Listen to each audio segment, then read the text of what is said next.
Praise the Lord.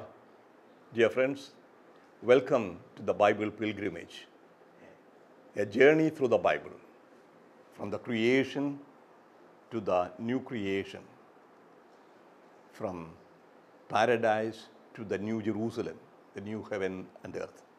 A journey through the 73 books. We have already started. The first 5 episodes we did some introductory questions and then spoke about the Bible in general in 6th episode with the Pentateuch. And the last episode, number 7, we dealt with the first chapter of the book of Genesis, the creation account. Chapter 1, verse 1 to chapter 2, verse 4a. That we said is the first creation account from the priestly document that came into existence in the 5th century BC. Now we come to the next chapter. The next chapter, that's the next episode, is the creation of man, woman, and paradise. So the creation of man, woman, paradise in chapter 2, verses 4b to the last verse, that is 25. And then chapter 3 speaks about the laws of paradise. These two have to be taken together because they belong together. So the creation, the paradise, and the paradise lost. So this is a totally different style. When you come from the first chapter to the second, it is a totally different style. So for example, we read the beginning. The first chapter is like, in the beginning God created heaven and earth. The earth was formless, void, etc. And now, when you come to the second, in the day that the Lord God made the earth and the heavens, when no plant of the field was yet in the earth, and no herb of the field had yet sprung up, for the Lord had not caused to rain. Totally different. The first thing that we notice is the way. The first is God. And the second starts, a day Lord God, Yahweh Elohim. So not only the word, the name of God, but the whole account is different. The first is a hymn, the second is a story, or a mythological story, I would say. It's a storytelling. It starts with the creation. It's a homocentric view. Man is the center. God creates man, and man creates the woman, and then the paradise, etc. It's a center. It's a totally different way. And this is presented in a very interesting story form, with the deep insights into the nature of humanity, its beauty, glory, and at the same time fragility. This is a story of a mythological nature. Don't misunderstand me when they say myth is not a concocted story, it's not an imagination. It is something. What do you mean by myth, for example? A myth, a way of thinking about and presenting reality in terms of interacting divine powers in the primal era. So it's a story where suprahuman beings are involved, is beyond the time, before the time, but this is also a kind of projecting of an existing reality into the background. So a story is being told in such a form that you think it is something extraordinary, but some experience has been projected into the form of a myth. So the deep insights concerning God, concerning the humans, concerning the world, and the relationship between the three. The position, what is the role of the world, where is the world, what is God, what is the relation between man and God. We cannot use ordinary language to express. How can you explain? How can you interpret God whom you don't see? So this is a kind of imaginary presentation, but of a reality. And there are so many myths, creation myths, in every religion there is. For example, in the first chapter we saw God created heaven and earth, so somehow dividing the mass, the formless mass of primeval chaotic waters has been divided, and with the top he made the heaven, at the bottom the earth. So there are so many stories like that, dividing mythological stories. But when you come to the creation of man, the same thing. So all these mythologies do not take them as just fiction. There is something beyond. The fictional nature is there, fictional nature is there, but at the same time, this brings a reality, a truth that is beyond description, beyond comprehension, beyond total understanding, something similar. It's not only a parable, it is more. So when you say the second chapter is presented in a mythological nature, it does not mean that this is all just stories without any basis. These are stories where God is involved, where humans are involved, at the same time presented in a story form. So you cannot say what is going to be read here is all literally taken. So this is a literary form that you have to keep in mind.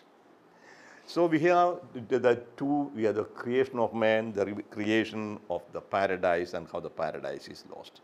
How did people come to this insight? Of course, this is a revelation. But when describing the creation of man, the desert, and then the paradise, and the commandment, and when the paradise is lost, there is something behind this, some experience of the people. And that is an insight that we have to keep in mind. God is telling people, giving revelation through experience. And here, the most important thing to keep in mind, this chapters 2 and 3 is a projection or a retrojection, a projecting of an Israelite experience to the beginning. Now, I have given, so you'll get the notes online. So you can make a comparison of the history of Israel with the creation of man. I told you this creation story came into existence during the time of David. That's the 11th century, 10th century BC. David was from 1010 to 970, and Solomon from 970 to 930. So during this time, the 10th century BC, this account came into being. So how did they create? How do they understand? Now, if you clearly analyze the history of Israel, compare it with the history of the man in paradise, we see a lot of similarities. In fact, I have pointed out 8 points of similarity. The history of Israel with the Genesis chapter 2 and 3. The first thing, the people of Israel became a people in the desert. That is unquestionable, see. So they were slaves in Egypt. Before they came to Egypt, there were only 70 people, so it's not a people, I have to say, Abraham's sons. And they became a huge crowd of slaves, and they were brought out not as a people, but as a crowd of slaves. They become a people in the desert at the foot of Mount Sinai. So the people of Israel were created, they formed as a people in the desert. See how man is created. Man is created in the desert. So after the dust, there was no rain, it's a dust. And out of the dust, God forms a man. As the people, the formless slaves were created, formed into a people of God, so the formless dust is formed into a human shape, and that becomes the man. But now, how does the people, what is the life breath of the people of Israel? How long will they remain as people of God? Only as long as they obey the commandment. If you listen to my word and obey my commandments, you shall be my own people, a royal people, a priestly people. So the breath of the people, so to say, that made them alive was the commandment, the covenant, the fidelity to the covenant. So that is, you can see, in this form of dust, made in the human form, God breathes the life. So the breath of life makes him alive. As the commandment of God, that is the breath of the people of Israel that made them alive, so here the breath of God. So the relation, they remain, he is a man, a human being, as long as the breath of God is there. So the second thing was brought, then became, that said, then he was brought into the fertile land. So the fertile land is the paradise. And see, the people of Israel, they were formed in the desert, but then they had to wander through the desert, and finally they become a real people Israel in the land of Canaan. So the people of Israel being brought into the land of Canaan is replicated, is a kind of presented as in a form as the man made in the desert brought to the paradise where there is plenty of water. So land Canaan is presented as a land flowing with milk and honey. Here the paradise is where plenty of waters. The paradise presented in the form of the promised land. Then you have the covenant with the laws, the commandment. So the people of Israel can remain in the promised land as long as they obey the commandment. The same way, the people can, Adam and Eve can remain in the paradise as long as they don't eat from the forbidden fruit. So the promise, the commandment or the covenant is somehow seen as the commandment not to eat from the forbidden tree. So the commandment. As long as if so, the condition, the only condition of remaining in the paradise, remaining in the promised land is the obedience to the covenant, the commandment. Now, disobedience will bring life. They can live in the promised land. So there's also the tree of life. So in the garden, there are two trees, it is said. The first is the tree of life in the center. You can eat of it. But that means you obey the commandments. And then the tree of forbidden fruit, that tree of death, that is the breaking the commandment. So the disobedience will bring death. That is the promise and the threat. So there is the tree of life, and there is the tree of the knowledge of good and evil. You can eat of the tree of life, you obey the commandment, and you can live. And you should not eat from the tree of the forbidden fruit, the tree of knowledge of good and evil. If you eat, you will die. So this is the commandment, this is the connection. The same thing, so as long as you remain faithful to the covenant of God, you can remain in the promised land. The moment you break the covenant, the commandments, you will be cast out, exile. Now comes the exodus, the disobedience will bring death. So for both. So for Israel, you ceased to be a people of God. That's what happened. When they were in exile, they thought they had been cast away. Of course, God takes them back. But this is the disobedience will bring death. That is the threat of death. Now, point 7, the people disobeyed. That is the tragedy. The tragedy of the people of Israel is that they disobeyed the commandment. And not only once, from the very beginning when the covenant was instituted at Mount Sinai, they were worshipping idol, the bull god, the golden calf made by Aaron the high priest.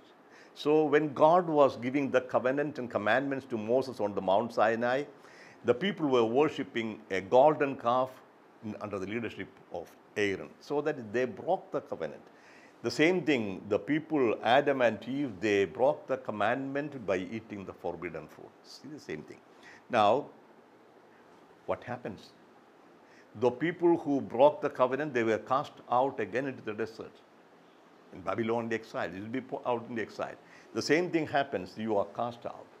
So the death means not a physical death, is the cutting off the relation with God.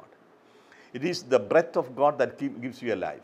It's the obedience to the covenant, the commandments that keep you alive as a people. If you break it, you are lost. So this is how the story of the creation account in the light of the people's experience to be understood. So with this comparison, we go into the next step, the detail. So the basic elements of the two elements of the story is first is God's free election. God chose the people not because of any obligation. It was absolutely free, his choice. I did not choose you because you were greater than anybody. In fact, you were the smallest group, you were the slaves, and you were crying. I had compassion, I had pity on you, I chose you. It's a compassionate, free election of God. God's steadfast love. And God will remain God will remain faithful to the promise. That is the first thing. But on the other hand, man's infidelity, disobedience. So God's fidelity, man's disobedience, infidelity. And that is being presented here. And all the evil comes from man's disobedience. Where does the evil come? The death, the hatred, the loss of everything. All comes from the fact that you have been unfaithful to God. The sin is the root cause of every evil. That is what the 2 chapters are going to tell us. Now let us go step by step analyzing the passage. The first, the creation of man. Chapter 2, verse 4b to 7, I read. In the day that the Lord God made the earth and the heavens, when no plant of the field was yet in the earth, and no herb of the field had yet sprung up, for the Lord God had not caused it to rain upon the earth, and there was no one to till the ground, but a stream would arise from the earth and water the whole face of the ground. Then the Lord God formed man from the dust of the ground and breathed into his nostrils the breath of life, and the man became a living being.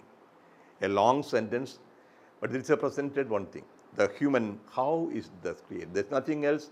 So God forming, this is a kind of plastic, imagine saying God is forming humans out of the dust as a potter is forming the pot. You are the potter, we are the clay, we would sing. So it is presented in a poetic form, in a mythological form. God creates and then breathes into the dust and it becomes a human person. 2 things are presented here. The first is a fragile, it's the earth, it's a dust, to return to dust. And then they have the dignity of humans, that is the breath of God. Fragile material that becomes alive by the breath of God. So the dignity and the fragility put together, a dust living by God's breath. So that is the first thing. So God's breath, so reminding how we are. Then, and God, the Lord God planted a garden in Eden in the east, and there he put the man whom he had formed. So the paradise, the garden, is something like it's a garden, a royal park, a royal garden in the east. So Eden is presented in the east, seeing from the Palestine, it's the Eden. We don't know exactly where it is. In fact, in the northeastern part of Turkey, there is a place called Beit Eden, even today, where the source of the rivers Tigris and Euphrates can be traced. So this presented location. So we have to say this is not a geographical location. This is a theological presentation of the humanity, of the relation between man and God, and beginning of everything, beginning of divine life, and also the beginning of sin and evil. So God put him there. Then, so man is created, and for man, God creates the Eden, the paradise, and in the paradise he brings more. Out of the ground the Lord God made to grow every tree that is pleasant to the sight and good for food, the tree of life also in the midst of the garden, and the tree of the knowledge of good and evil. See, the story is totally differently presented as from the first chapter. The first chapter, the plants and trees were created first, then the animals, then the man. But here man is created first, then comes the garden with the trees. So here we have 2 trees, the tree of life and the tree of the knowledge of good and evil. So he is not forbidden to eat from the tree of life, but he will be forbidden to eat from the fruit. So what is this? What is the tree? Again, has to be seen as symbols. Now, before we interpret the trees, we see a river flows out of Eden to water the garden, and from there it divides and becomes 4 branches. The name of the first is Pishon. It is in the land, the one that flows around the whole land of Havilah, where there is gold, and the gold of that land is good. Betulium and onyx stone are there. The name of the second is Gihon. It is the one that flows around the land of Cush. We don't know exactly where these two trees are. There are a lot of hypotheses, but we never come to know exactly the location. This is the 4 is a number of perfection, and this is presented, the whole universe is being presented under these 4 rivers. The next 2 we know. The name of the third river is Tigris, which flows east of Assyria, and the 4th river is Euphrates. These we know. But what is important, there is a plenty of water. People who are in the desert consider paradise where there is plenty of water. And that's what is happening even today. So after the floods, the country, even our country is finding this problem of devastating drought and the spreading deserts. So where there is plenty of water, that is a paradise. That's everything. But that is only a symbolic presentation. Now, verses 15 to 17. The Lord took the man and put him in the Garden of Eden to till it and to keep it. First, in the first account, he says that dominate and subdue. Here you have till and keep. We have to put them together. And the Lord God commanded the man, you may freely eat of every tree of the garden, but of the tree of the knowledge of good and evil you shall not eat, for in the day that you eat of it, you shall die. So that is the one thing very strange and very difficult to understand. People start asking all sorts of questions. What is this tree? What kind of tree is this? What is the meaning of the tree of the knowledge of good and evil? Many answers are given. The knowledge of good and evil is an absolute knowledge. Know everything. So good and evil are two extremes, opposition. So to know good and evil means to have not total knowledge of everything, absolute knowledge, one thing. Or more, to know good and evil means to decide what is good and evil. So that means this is the tree of knowledge. To eat from the tree of knowledge would mean that I decide what is good and what is evil. My authority. That is a person, humans making themselves the criterion of morality. What I decide is good and what I decide is bad, evil. So eating from the tree of good and from the knowledge of good and evil would mean that I decide what is good for me and what is not good for me. So that means I do what I want. That means I am the criterion of morality. What I decide is good and what I decide is not good. So this is forbidden. You cannot become the criterion of morality, taking the whole thing in a very simple form. You have to obey. Everything is here. It's something like telling the child, look, this is a knife, don't take it, you'll cut.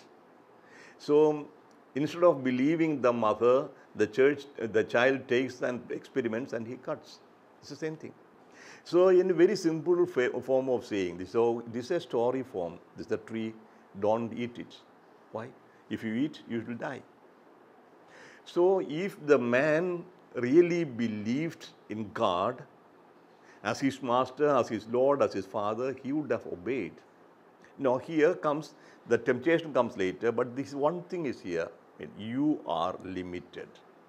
Even though man is made in the paradise and is living by the breath of God and the whole paradise is under his control, but he has somebody above. So you are not absolutely independent. You are not absolutely free to do whatever you want. You can destroy yourself. I remember one incident. I was studying in Rome for a long time, from 64 to 79.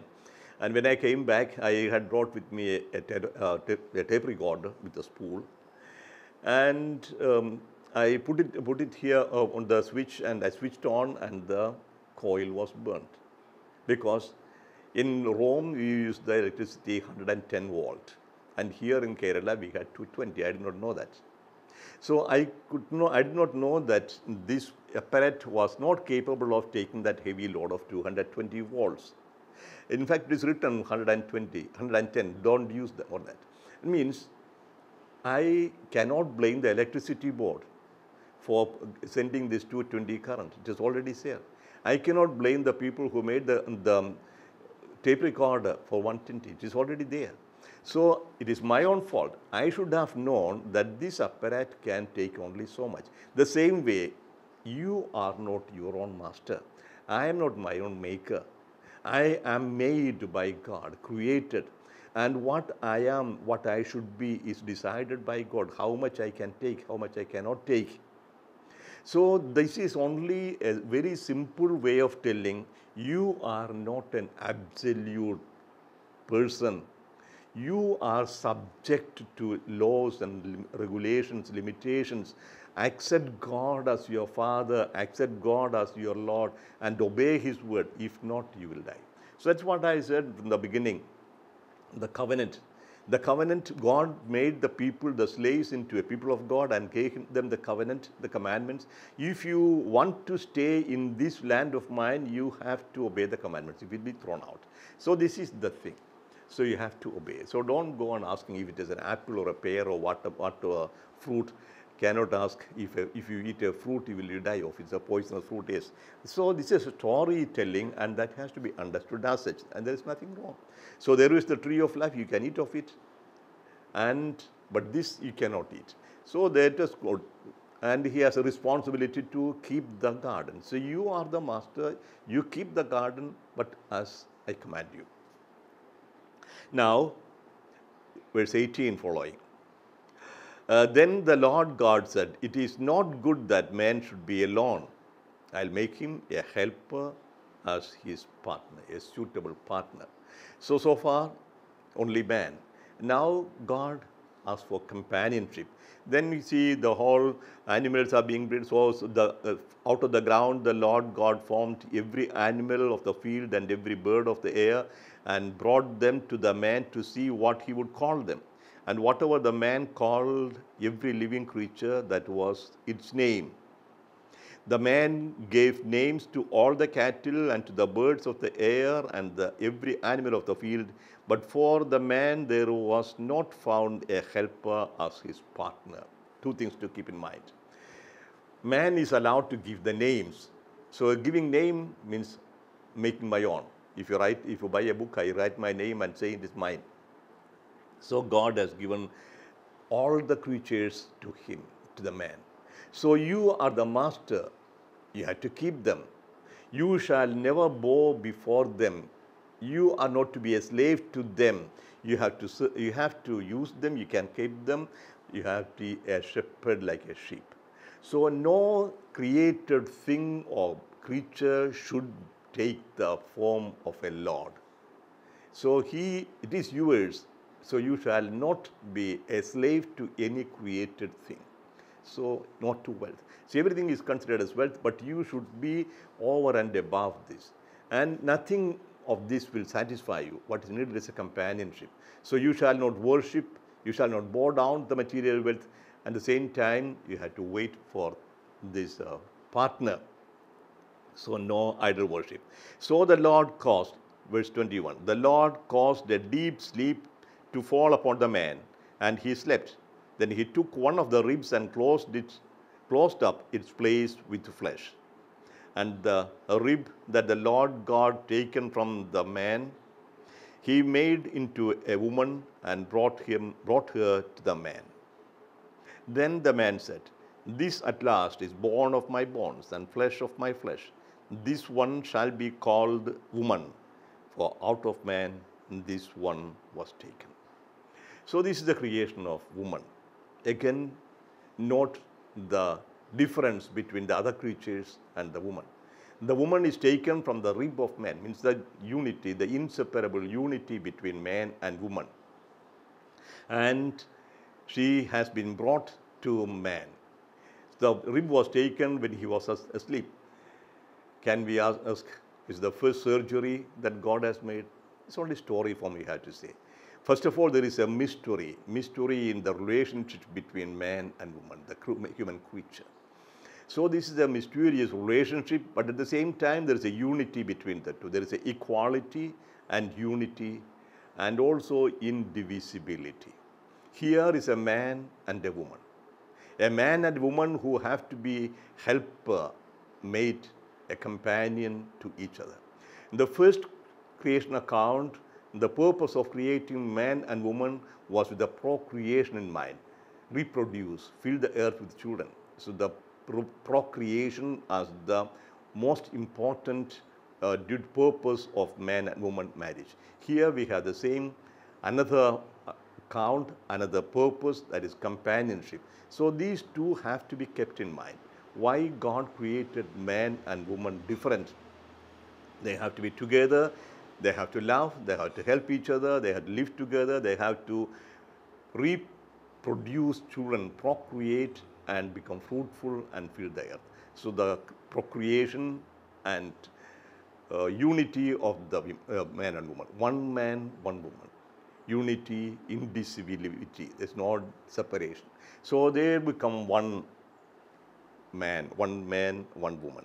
So therefore, man leaves his father and his mother and clings to his wife, and they become one flesh. That is a unity. Unity and indivisibility. These are the two characteristics of the marriage that the Catholic Church teaches. Unity is one man, one wife, one woman. And indivisibility, no divorce as long as they are living. As long as the marriage is valid, there will be no divorce whatsoever. And the purpose of the marriage is the communion, the companionship, at the same time also giving birth to children. So this is the beautiful presentation. And man is happy. There is something also to be kept in mind. Here, there is a kind of I-thou relationship. You are mine. This at last is the bone of my bones. There is a tendency to think of a possessive love. This is mine. You are mine. The flesh of my flesh and bone of my bones. This one shall be called woman. Isha is the Hebrew word, Isha, because it is taken from Ish. Ish is man, Isha is woman. So from Ish is masculine, Isha is feminine. So man, woman from man. So you are mine, you belong to me. So this kind of possessive love is presented here, and we will see at the end there will be a difference in the next chapter. Now, the conclusion is ominous. Chapter 2, verse 25 narrates this. And the man and his wife were both naked and were not ashamed. Why this? They were naked, they were not ashamed. They were not aware that they are naked, nothing. There's nothing to hide. The simple, there is, everything is good. As in the first account, it is said, God saw that everything was very good. So here in the second account, the sacred author says the man and the woman were naked, but they were not ashamed. Means everything is pure, everything is beautiful, nothing evil. So this is the paradise. The paradise will remain as long as they keep the word of God. So this is how the second creation account is presented. That gives also an insight into our human nature. As I said in the first chapter, so also here. So it is man and woman. That's the only distinction between these two. No other race, no other division on the basis of caste or religion or whatever. So here is pleasant. They are in the garden. They are with God. The paradise is life with God. So the paradise is a kind of harmony. I would say a fourfold harmony. So this is a story form telling the paradise, about the paradise. What does it mean? There is a unity, there is a harmony. I would say a fourfold harmony. The harmony of man with God.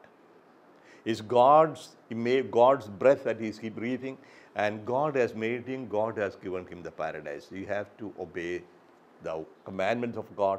You are God's representative, you are God's child. So the harmony, the harmonious relation with God, man and God. The second is the relation between the man and the woman. The man, the other, with your companion, second. The third, with the animals, the natural world. The harmony with the world, with the creatures, the whole world. With God, with the neighbor, with the world. And the fourth is myself. I'm naked, but I am not ashamed. I accept myself as I am. Accept the other as they are. So this is a fourfold harmony, and this is paradise. So as long as this harmony is there, you are in paradise. It's not a place, it's a state of being, I would say. The heaven is not a place, heaven is a state of being. The same way, paradise is not a place. You cannot go on looking somewhere in the Middle East to see the paradise. Paradise is here.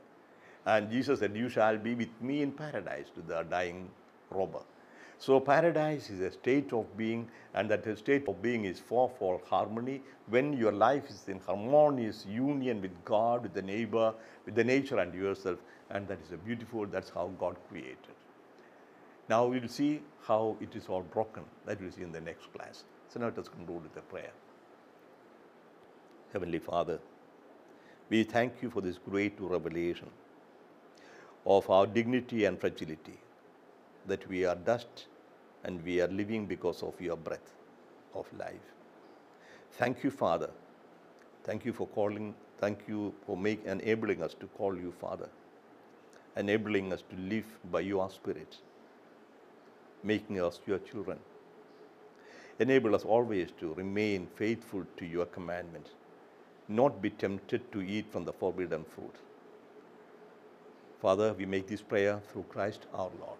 In the name of the Father, and of the Son, and the Holy Spirit.